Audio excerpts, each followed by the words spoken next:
오늘은 지난주에 이어서 탈북민 사역의 실제를 계속해서 함께 생각해 보려고 합니다.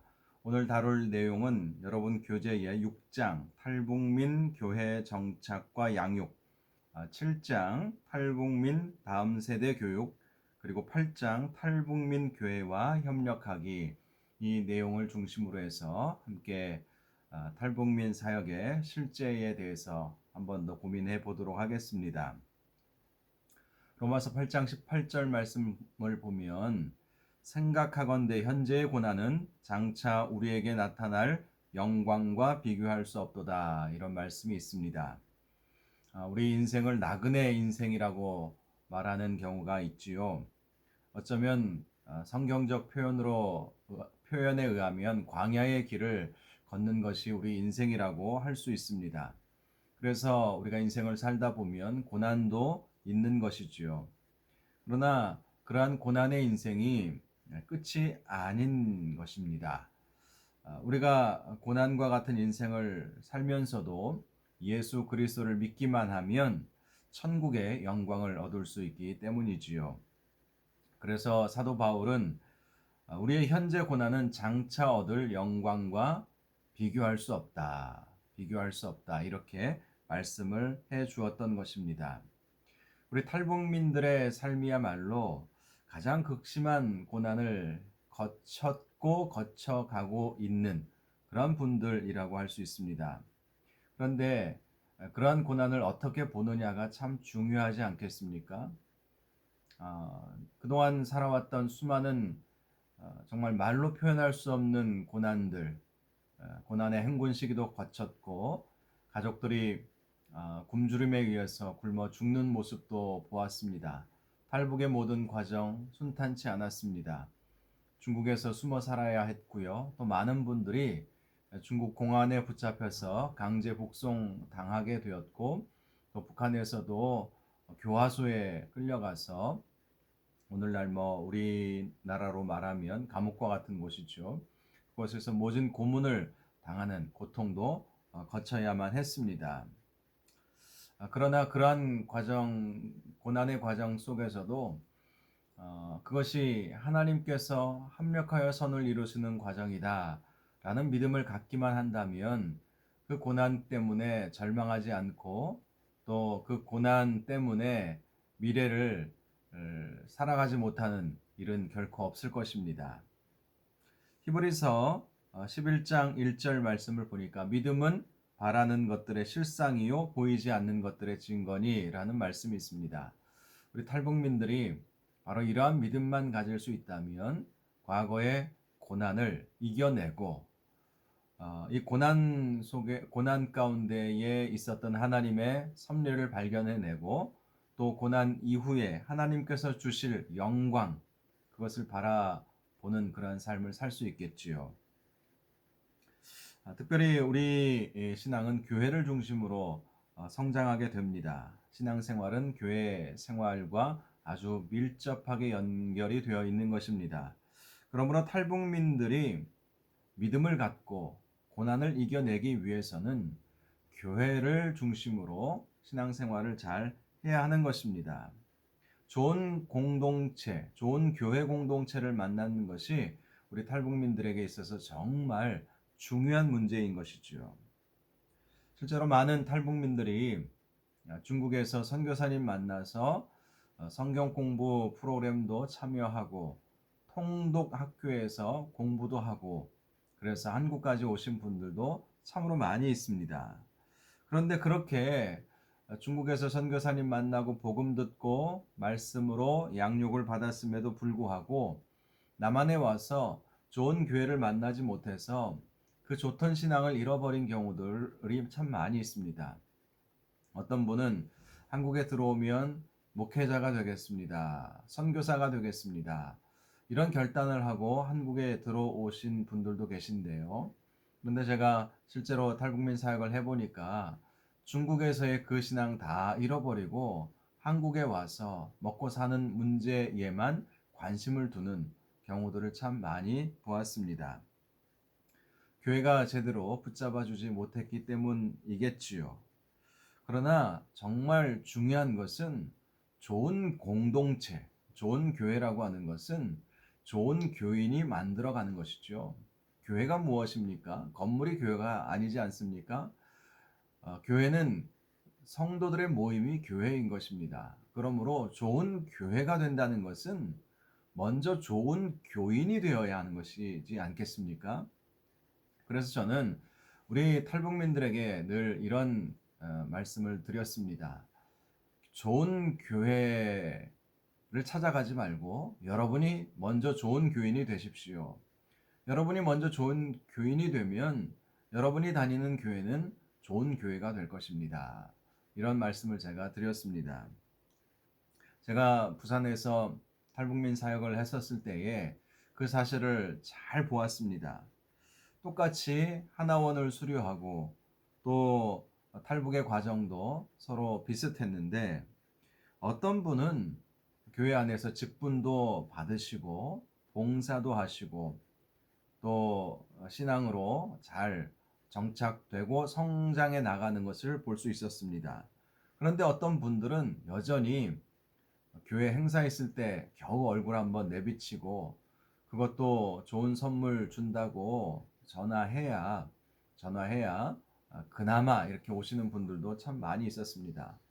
똑같은 탈북의 과정, 또 똑같이 중국에서 선교사님 만나서 신앙생활 이제 어느 정도 하다가 한국에 들어오셨는데 한국에 와서 많이 달라지더라는 것이죠. 왜 그런 일들이 벌어지게 되었을까? 좋은 교회가 너무나도 중요하다는 사실을 다시 한번 생각해 보게 되는 것입니다. 저는 이 탈북민 교회 정착 이 부분을 참 많이 고민을 했거든요. 자, 오늘 우리가 다루는 이 주제는 탈북민 전도에 관한 주제는 아닙니다. 탈북민들이 이제 전도를 받아서 신앙생활을 하게 되지 않겠습니까? 중국에서 복음을 듣게 되었든 또 한국에서 전도를 받아서 교회에 나오게 되었든 이제 복음을 듣고 그 다음에 또 해야 할 일은 정착의 문제 아니겠어요? 우리가 보통 이런 그 프로세스를 진행을 하죠. 전도, 정착, 양육, 훈련, 재생산 뭐 이런 개념 아마 들어보신 분들도 많이 계실 것입니다. 소그룹 사역을 중심으로 하는 교회는 항상 이 프로세스를 가지고 있지요. 전도, 정착, 양육, 또 혹은 훈련 그리고 재생산 이런 개념으로 사역을 진행해 나아가는데요. 오늘 우리가 다루고자 하는 부분은 탈북민들이 교회에 어떻게 잘 정착할 수 있을 것인가 하는 부분인 것입니다. 저는 이 부분에 대해서 많은 고민을 해 보았는데요. 교회는 교회대로 해야 할 역할이 있겠지만 우리 탈북민들이 먼저 좋은 신앙인, 좋은 교인이 되어야 되겠다. 이런 굳은 결단이 없이는 결코 신앙의 정착, 교회의 정착을 이룰 수 없다는 사실을 제가 사역을 하면서 느끼게 되었습니다. 그래서 이 부분을 제가 말씀을 드리면서 특별히 이 성경 안에 우리 탈북민들과 비슷한 상황을 거쳤던 이 성경의 인물들이 어떻게 하나님 안에서 정착했을까 이 부분에 집중을 하게 되었습니다. 그래서 오늘 강의는 교재에 나와 있는 내용들보다도 이 부분은 이제 나중에 조금 더 간단히 다루겠지만 우리 탈북민들이 어떻게 신앙의 정착, 믿음의 정착, 교회 정착을 이룰 수 있을지 성경의 여러 인물들을 통해서 함께 고민해 보도록 하겠습니다. 먼저 아브라함을 한번 생각해 보겠습니다. 아브라함의 고향은 갈대아 우르였죠. 우리 탈북민들도 고향이 있습니다. 평양, 또 함흥, 원산, 신의주, 뭐 이런 해산, 뭐 이런 지역들이 다 우리 탈북민들의 고향 아니었겠습니까? 아브라함은 갈대아 우르가 고향이었습니다. 그는 하나님을 만나기 전에는 우상신을 만들고 섬기는 사람이었을 것입니다. 만들었기 때문에 섬기니까 만들지 않았겠습니까? 아니면 밥벌이를 위해서 만들었을 수도 있죠. 아버지 데라와 함께 달신이라고 하는 갈대아 우르 지역의 이 이제 토착신이라고 할 수 있는데요.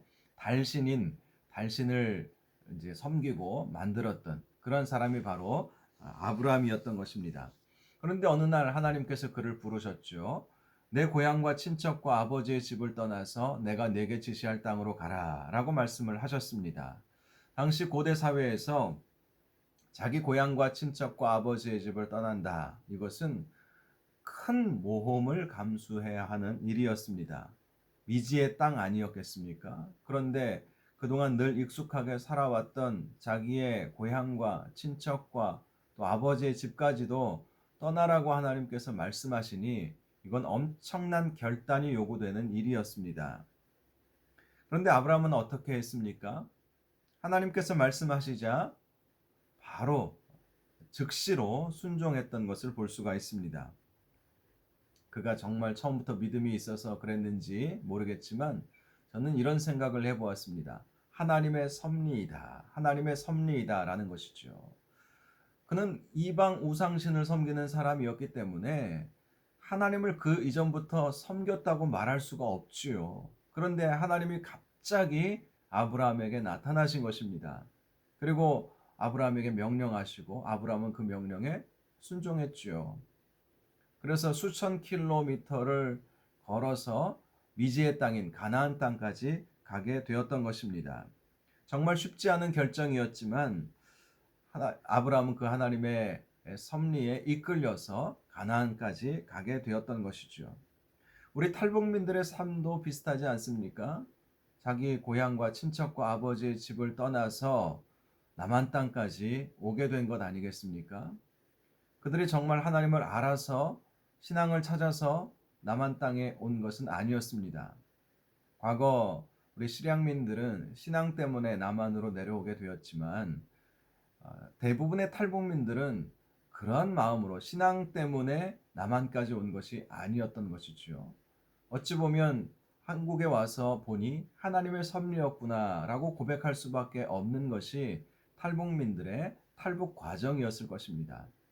아브라함도 어찌 보면 마찬가지이죠. 하나님을 섬겼던 사람이 아니었는데 하나님께서 섭리하셔서 그에게 음성을 들려주시고 그를 가나안까지 이끌어 가셨던 것이지요. 자, 바로 이러한 그 순종, 하나님의 섭리를 인정하는 것, 이것이 정말 중요한 것입니다. 우리 탈북민들의 삶이야말로 아브라함과 같이 고향과 친척과 아버지의 집을 떠난 것이지만 그 가운데는 하나님의 특별한 섭리가 있다. 하나님께서 아브라함을 그렇게 떠나가게 하신 이유가 무엇이었겠습니까? 내가 너로 큰 민족을 이루고 내게 복을 주어서 내 이름을 창대케 할 것이고 세상 모든 민족이 너로 말미암아 복을 얻게 될 것이다. 이 약속을 아브라함에게 이루어 주시기 위해서 아브라함의 고향을 떠나게 하시고 가나안 땅까지 가게 하신 것 아니겠습니까? 우리 탈북민들도 항상 이러한 마음을 가졌으면 좋겠습니다. 하나님께서 왜 여러분을 남한 땅까지 오게 하셨겠습니까? 그것은 여러분이 믿음 안에 살기만 하면, 말씀에 순종하면서 살기만 하면 여러분에게 복을 주시고 또 여러분을 통해서 세상 모든 민족이 복을 얻게 되고 여러분의 이름이 창대케 되는 놀라운 은혜가 반드시 있게 될 것입니다. 이 사실을 알아야 우리 탈북민들이 교회 안에서 신앙 정착을 이룰 수 있는 것입니다. 막연하게 교회만 다니게 해서는 결코 신앙의 정착을 이룰 수 없죠. 왜 남한 땅까지 오게 되었는지, 왜 이 교회까지 오게 되었는지, 왜 하나님을 남한 땅에 와서 알게 되고 아직은 성숙한 믿음은 아니지만 믿음을 갖게 되었는지, 그것은 하나님의 특별한 계획이 있고 섭리가 있다는 것을 알게 해주는 것, 이것이 가장 먼저 선행되어야 할 일이라는 것입니다. 다음으로 생각해 볼 인물은 욥이지요. 욥은 고난의 대명사 아니겠습니까? 그는 아브라함과 동시대 인물이라고 많은 학자들이 보고 있습니다. 그런데 그는 믿음의 사람이었습니다. 믿음의 사람. 아브라함은 처음부터 믿음을 가지고 있지 않았지만 이 욥은 어떻게 믿게 되었는지는 모르지만 그는 믿음의 사람이었습니다. 아마도 셈의 후손 계통으로 믿음을 쭉 이어받았을 가능성이 굉장히 크지요. 자, 하나님은 그의 믿음을 인정해 주실 정도로 아주 믿음이 좋은 사람이었죠. 실제로 그는 정말 하나님을 향한 신실한 믿음을 가지고 있었습니다. 자녀들이 어디 외출하거나 또 어느 잔치집에 갔다 오면 혹시 죄를 지었을까봐 하나님께 번제의 제사를 드릴 정도였으니 얼마나 신실했는지 우리는 알 수가 있지요. 그런데 그에게 원치 않는 고난이 찾아온 것입니다. 고난이라고 하는 것은 원해서 그 고난을 받는 사람은 거의 없지요. 원치 않는 고난이 늘 우리에게 오지 않습니까?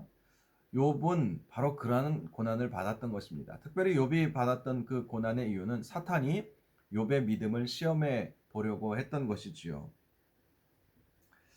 그런데 욥은요, 그 고난 속에서도 하나님을 원망하지 않았습니다. 먼저는 그에게 왔던 고난이 그의 모든 재산을 다 잃어버리고 자식들까지 다 죽게 되는 그러한 큰 고난을 그가 경험을 했었습니다. 그때 욥은 이런 고백을 합니다. 주신 이도 여호와시요 취하신 이도 여호와시오니 여호와의 이름만 영광 받기를 원합니다. 이런 고백을 했던 것입니다. 하나님의 섭리를 인정했던 것이지요.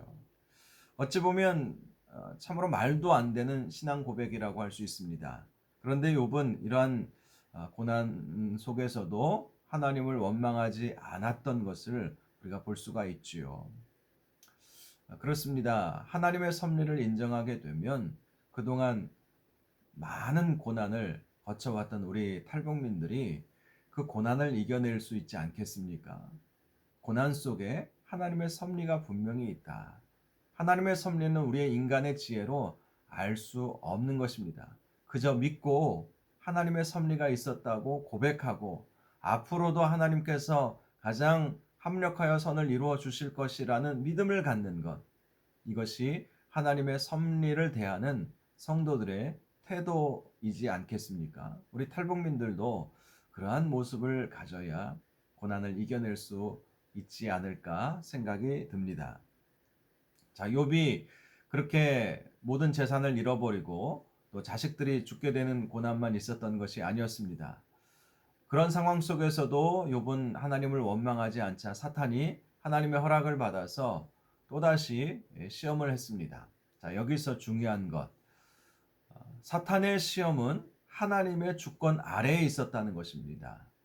하나님은 사단에게 욥의 목숨만은 건드리지 말라라고 분명히 말씀해 주셨죠.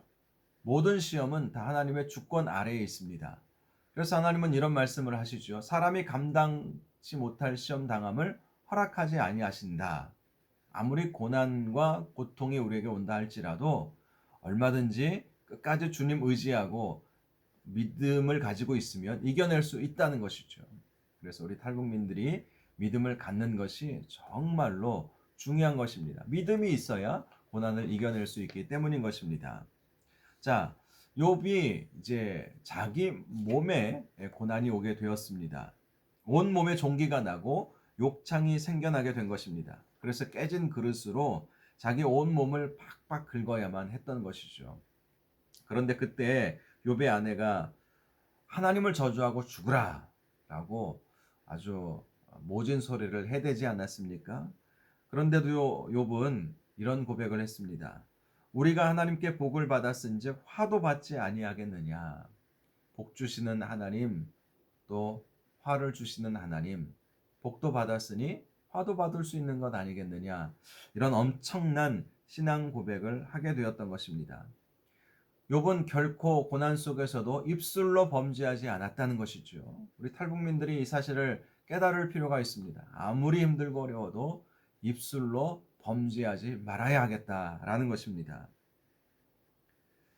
민수기 말씀을 보면 이스라엘 백성이 광야 생활 속에서 많은 불평을 하지 않았습니까? 그때 하나님이 이스라엘 백성을 향해서 이런 말씀을 해주셨습니다. 너의 말이 내 귀에 들린 대로 내가 행하리라. 하나님은 우리가 어떤 말을 하시는지 다 듣고 계시다는 것이죠. 그래서 우리 탈북민들의 신앙생활을 잘 하기 위해서는 입술을 잘 관리해야 합니다. 입술을 잘 관리하면 우리가 힘들고 어려워도 긍정적인 말, 이런 말을 하는 것이 굉장히 중요합니다. 축복의 말 하는 것이 중요합니다. 긍정의 말 이런 것들이 참 중요한 것이죠. 욥을 통해서 우리는 그 사실을 발견할 수 있습니다. 부정적인 말을 하지 않았습니다. 물론 이제 세 친구와의 대화를 통해서 보면 욥의 그 마음의 고통이 표현되는 것을 볼 수가 있습니다. 그러나 하나님을 향한 그런 불평, 원망은 하지 않았죠. 만약 그런 마음이 있다면 기도는 할 수 있었던 것이죠. 기도. 정말 힘들고 어려우면 기도하십시오. 기도하면 하나님께서 그 고통, 그 원통함 다 들으시고 가장 좋은 것으로 반드시 응답해 주실 것이기 때문입니다.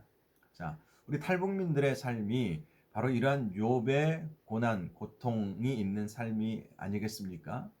그러나 욥은 하나님 앞에 입술로 범죄하지 않고 오히려 긍정적인 마음으로 하나님 앞에 찬양했던 것을 볼 수가 있습니다.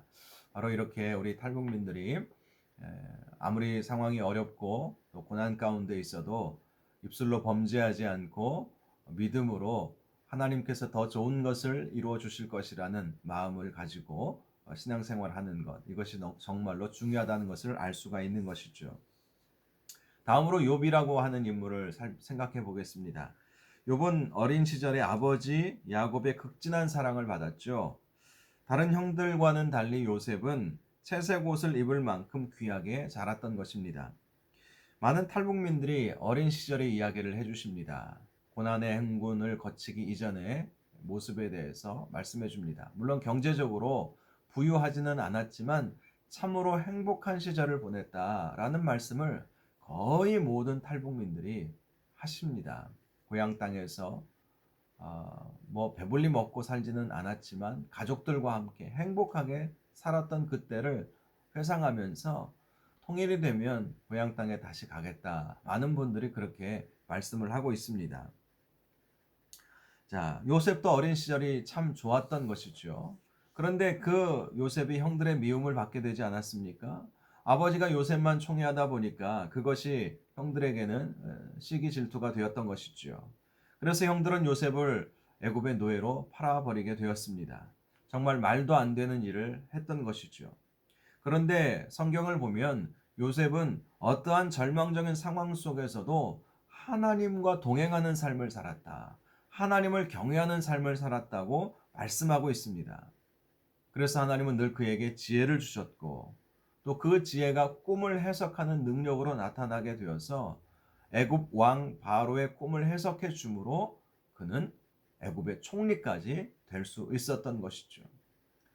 요셉은 노예 생활을 했고요.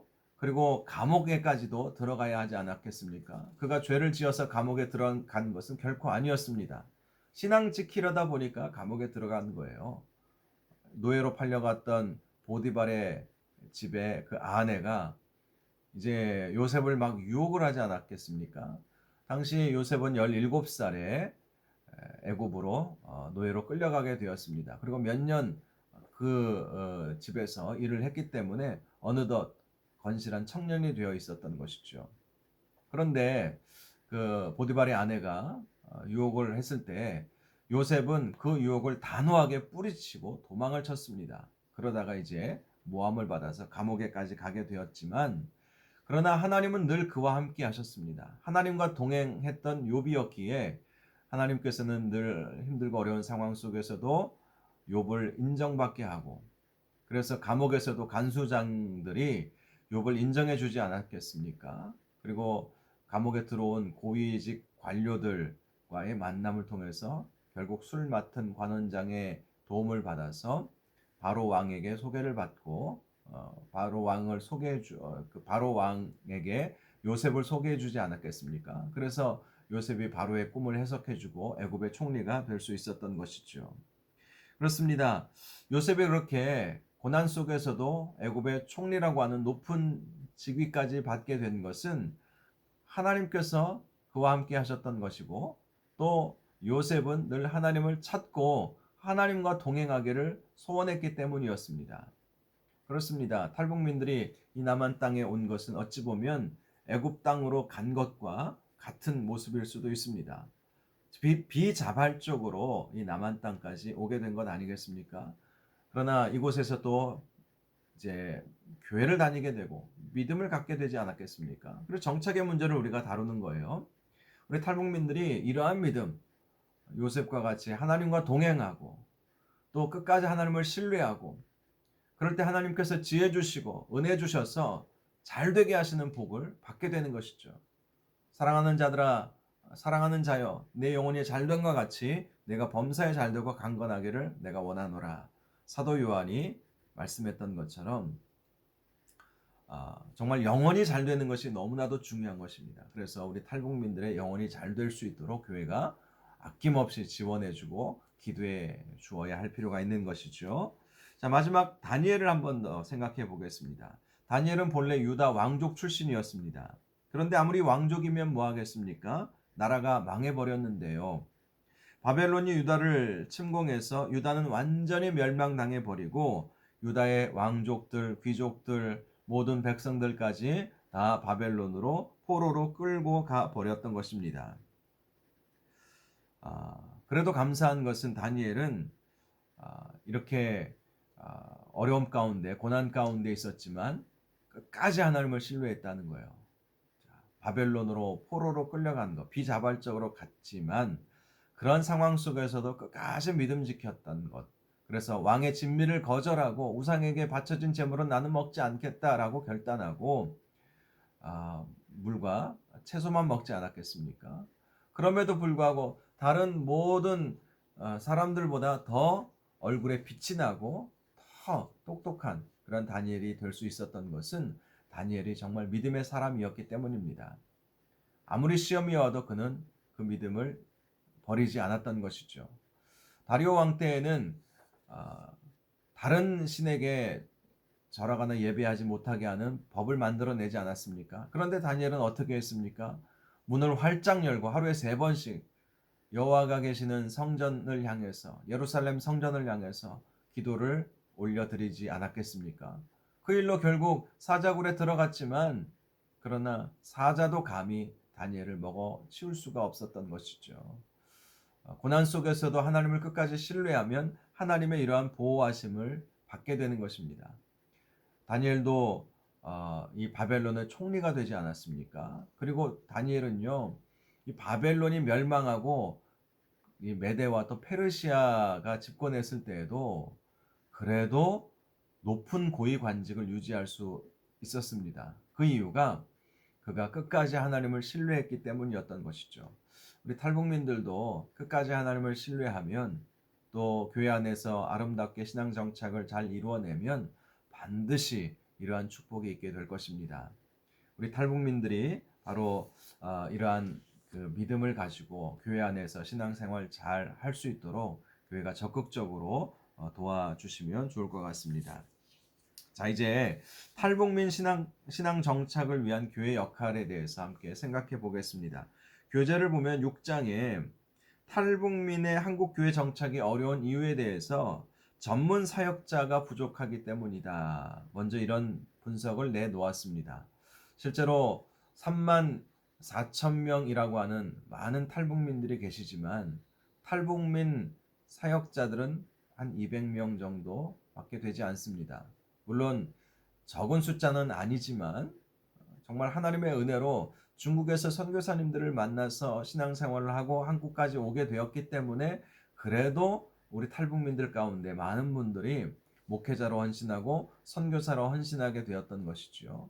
그러나 사실 하나님의 섭리가 우리 탈북민들에게 있다면 더 많은 우리 탈북민들이 교회 신앙생활도 잘하고 또 북한 선교와 또 우리 탈북민 복음화를 위해서 더 많이 헌신해야 되지 않겠습니까? 자, 그래서 전문 사역자들이 더 많이 필요한 것이 현실입니다.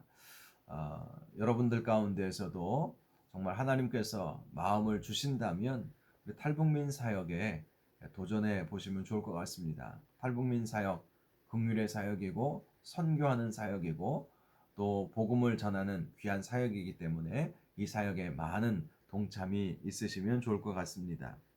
또 북한 사역을 하는 교회들이 부족하다. 그렇죠. 뭐 대전에도 큰 교회가 많이 있지만 큰 교회라고 우리 탈북민 품고 또 북한 선교하는 교회가 많은 것은 아닙니다. 교회가 크다고 일을 하는 것이 아니지요. 먼저는 담임 목사님의 비전이 있어야 되겠지만 또 하나 중요한 것은 성도들이 얼마나 비전을 품고 있느냐라는 것 아니겠어요? 예. 담임 목사님이 북한 선교에 관심이 아직은 없으셔도 성도들이 관심을 가지면 담임 목사는 관심을 가질 수밖에 없는 것입니다. 성도들이 원하고 성도들이 하고 싶어하고 해야 한다고 믿고 있다면 담임 목사님은 함께 그 사역에 동참할 수밖에 없지 않겠습니까? 그래서 북한 사역을 하는 교회들이 더 많이 일어났으면 좋겠습니다. 또 정서적 영적 멘토의 부족을 이야기하고 있습니다. 정서적인 면을 또 영적인 면을 터치해 줄 수 있는 우리 탈북민들의 마음을 알고 긍휼의 마음을 가지고 또 선교의 어떤 전략을 가지고 있는 멘토들이 참 많이 부족하다. 그리고 헌금에 대한 부담감도 작용한다. 이렇게 말하고 있습니다. 탈북민들이 이 세상에서 남한 땅에서 살아갈 때 돈도 많이 필요하지 않겠습니까? 그런데 교회 가면 헌금을 내야 되는 거예요. 그런데 여러분, 이것은 부담감이 아니라 믿음의 문제입니다. 믿음의 문제인 것이죠. 우리 탈북민들 신방을 가보면요, 놀라운 사실들이 있습니다. 잘 사신다는 거예요. 물론 어렵지만 잘 사신다는 거예요. 처음에는 뭐 가구도 하나 제대로 갖추어져 있지 않고 그 흔한 컴퓨터, 노트북도 하나 제대로 갖추어져 있지 않습니다. 그런데 어느 정도 3년, 4년 지나가게 되면 이제 가구부터 바꾸고요. 가전제품부터 바꾸시더라고요. 지금은 이제 LG 삼성으로 이제 그 제품이 좋은 것이 되었지만 뭐 10여 년 전만 해도 소니 제품이 참 좋지 않았겠습니까? 그리고 아마 평양 사람들, 잘 사는 평양 사람들이 아마 뭐 일제 제품들을 선호했던 것 같아요. 그래서 신방을 가보니까 진짜 그 집은 소니 제품으로 쫙 이렇게 깔아 놓으셨더라고요. 그리고 차도 좋은 차 몰고 형편만 되면 좋은 차 몰고 다니시려고 하시는 모습도 제가 보았습니다. 그러니 헌금이 부담이다. 그것은 사실 믿음의 문제라는 이라는 것이죠. 물론 초기에는 돈이 없기 때문에 헌금이 부담이 될 수 있겠지만 적어도 5년, 10년 지나면 이것은 이게 정말 돈의 문제가 아니라 믿음의 문제일 수밖에 없다는 거. 그래서 믿음을 가져야 헌금도 부담감 없이 할 수 있지 않겠는가 생각이 듭니다. 또 일상생활의 경제적 압박, 마음의 상처와 육체적 질병. 나중에도 제가 말씀을 드리겠지만 특별히 마음의 상처의 문제가 신앙생활에 정착을 이루지 못하게 하는 근본적인 원인 중에 하나입니다. 쓴뿌리라고 그러죠. 견고한 진. 그래서 이 부분을 치유해 주어야 신앙 정착을 이룰 수 있게 되는 것입니다.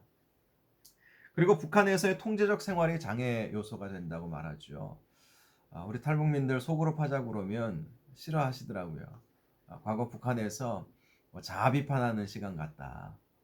우리가 서로 나눔의 시간을 갖지 않습니까? 큐티하거나 말씀을 나누거나 성경 공부할 때 지식만 전달받지 않는 것이 아니라 이 말씀을 보면서 깨달은 점이 무엇입니까? 라고 이렇게 물어보지 않습니까? 그런데 그게 딱 북한에서 그렇게 싫어하던 자아 비판의 시간과도 비슷하게 느낀다는 거예요.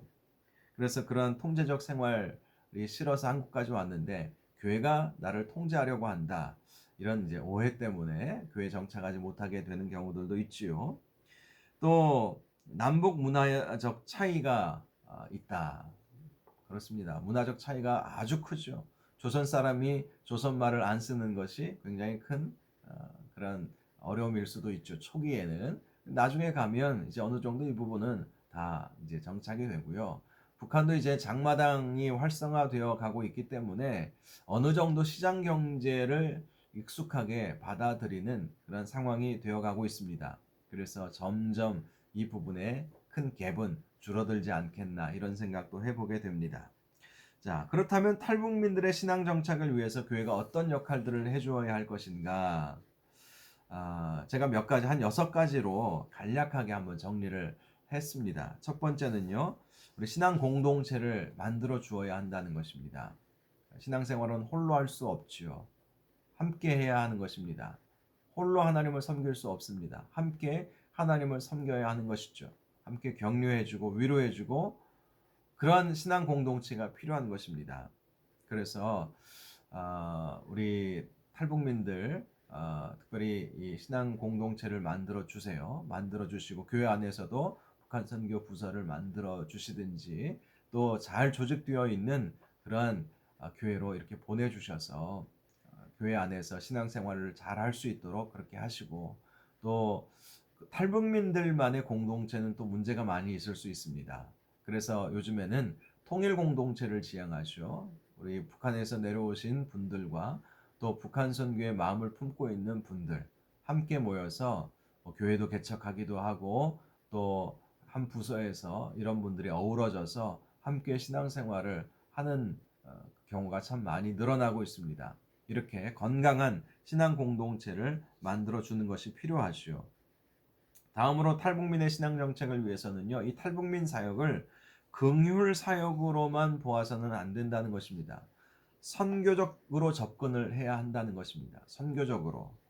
선교적 접근이 필요한 이유는 탈북민들은 남한 사람들과 완전히 다르기 때문인 것입니다.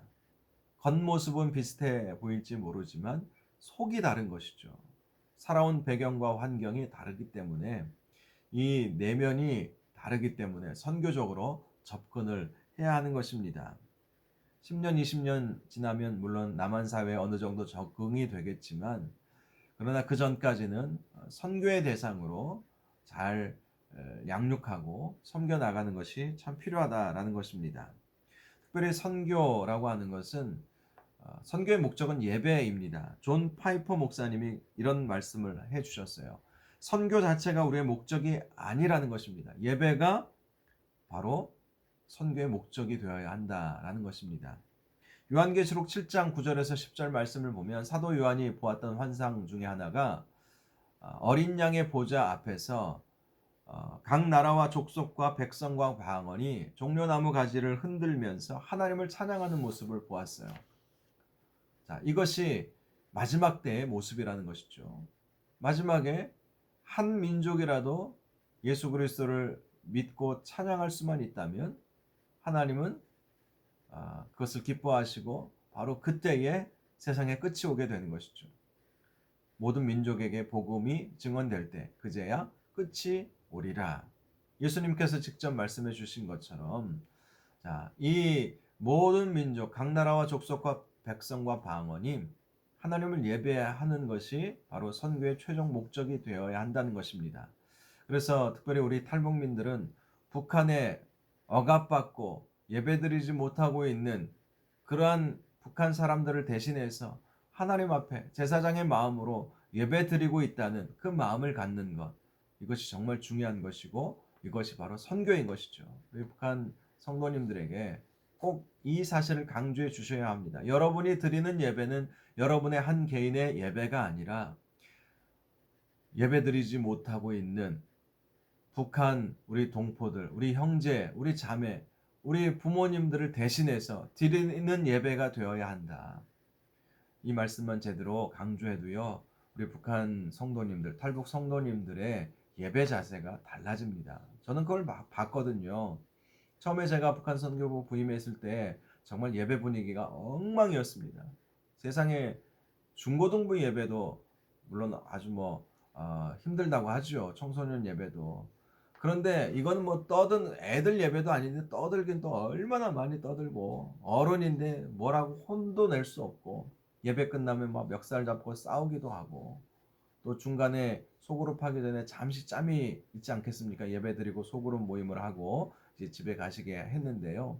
그때 또 이제 나가셔서 담배도 피고 오시고 예배 중간에 좀 그거 참으면 안 되나? 그런 생각도 해보았는데요.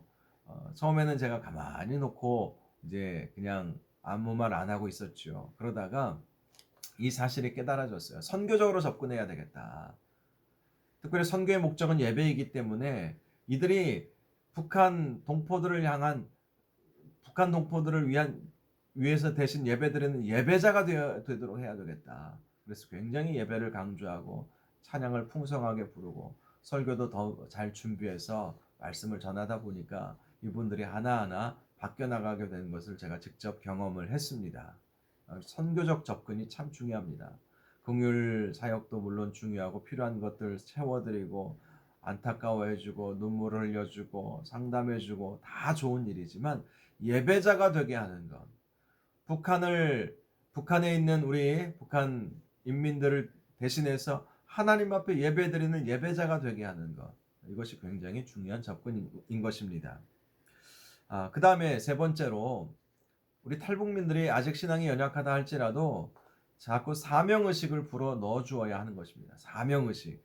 사명이 없으면 나태해지기 쉽거든요. 사실 이 사명은 초신자라도 얼마든지 감당할 수 있습니다. 여러분, 예수님의 제자들만 보아도 예수님이 3년을 가르치셨지만 예수님이 십자가 지실 때 다 뿔뿔이 흩어져 버리지 않았습니까? 아주 오합지졸이었어요.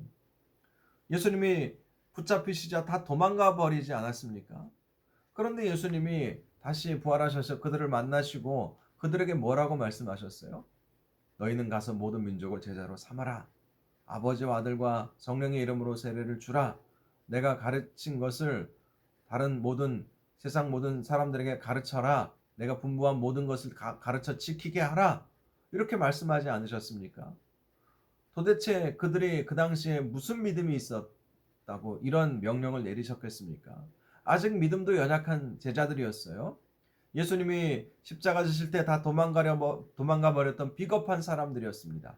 그런데 예수님은 그들을 향해서 세계 선교의 비전을 주셨던 것입니다.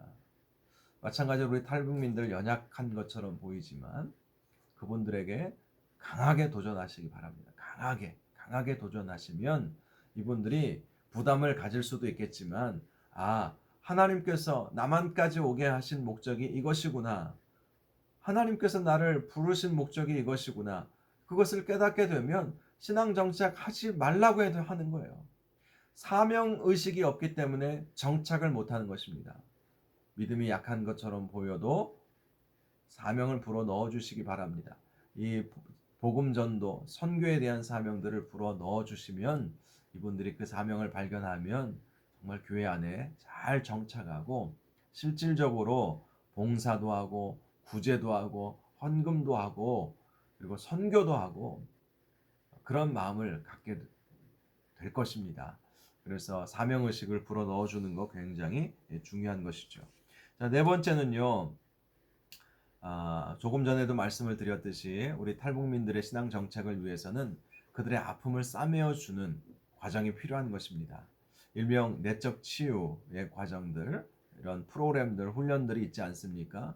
이런 것들을 많이 해주셔야 결국 이 상처의 문제가 해결되지 않으면요, 별것 아닌 거 가지고 다 떠나요. 이건 뭐 남한 사람들도 마찬가지입니다.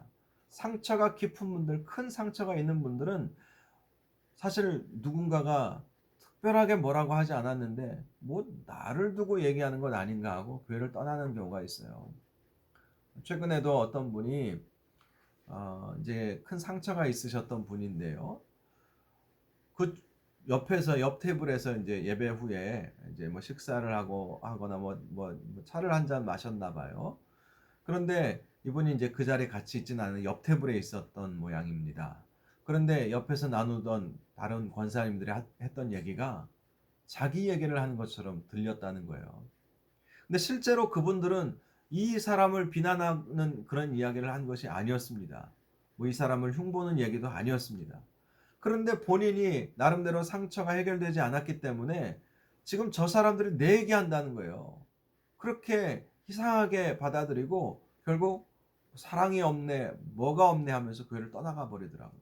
다른 교회에 가서도 똑같은 일을 경험하게 될 것입니다.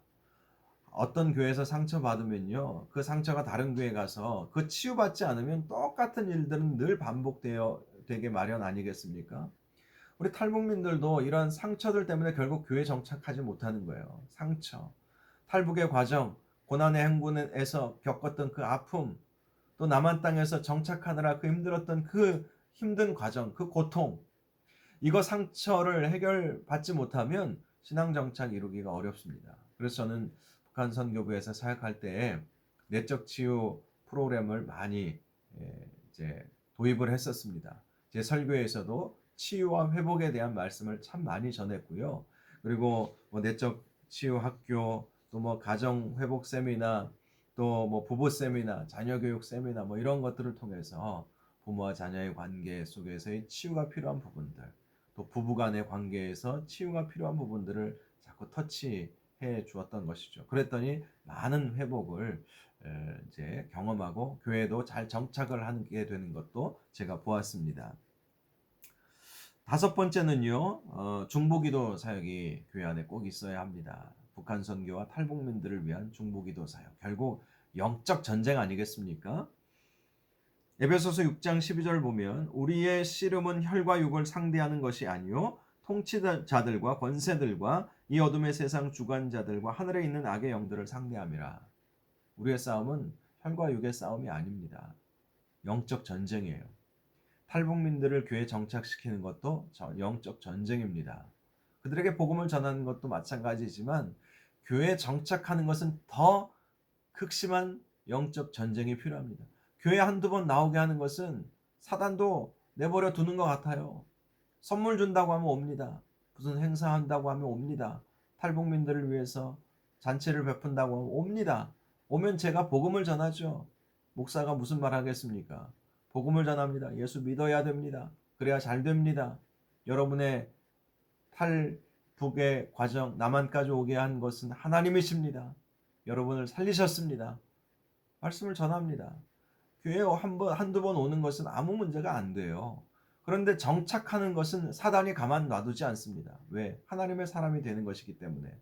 그래서 교회 정착하게 하는 것은 정말 더 치열한 영적 싸움이다라는 생각으로 우리가 먼저 믿은 우리가 기도해야 됩니다. 정말 북한 선교를 위해서 탈북민들의 정착을 위해서 기도해주는 이 사역이 정말 필요하죠.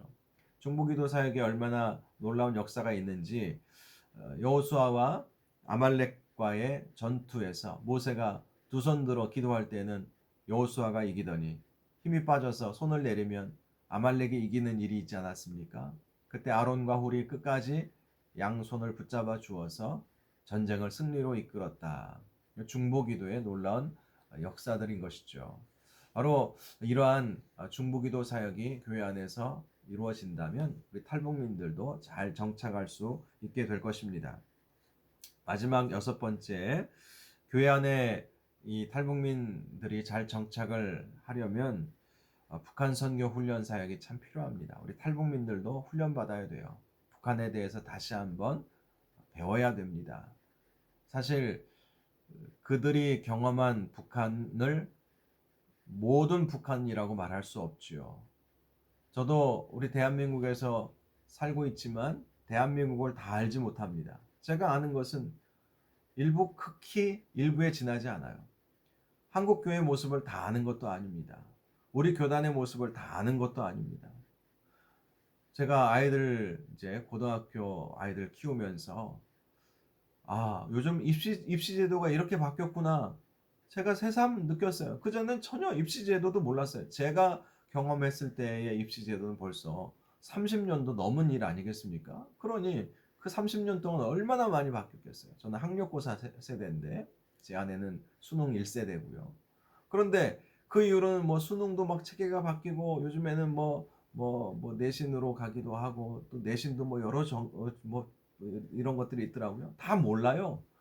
학교 제도, 입시 제도도 저 남한 사람이지만 한국에서 오래 살았지만 모릅니다. 마찬가지로 북한 분들이 북한에서 오신 분들이 북한을 다 알 수 없어요. 그래서 북한을 다시 한번 이해하게 하고 주체 사상에 대해서 다시 한번 이해하게 하고 그리고 선교에 대해서 알려주고 이런 훈련의 과정, 선교 훈련, 또 선교 훈련과 함께 제자 훈련 이런 훈련의 과정을 꼭 거치게 하시기 바랍니다. 훈련 받아야 돼요. 저는 우리 탈북민들 훈련에 굉장히 많은 관심을 두고 훈련시켰어요. 성경 공부 프로그램도 차근차근 이렇게 진행을 했고요. 그리고 제자 훈련 과정에 들어가서 공부하도록 그렇게 했습니다. 그래서 제가 수영로교에서 제자 훈련 클래스를 맡았을 때에는요.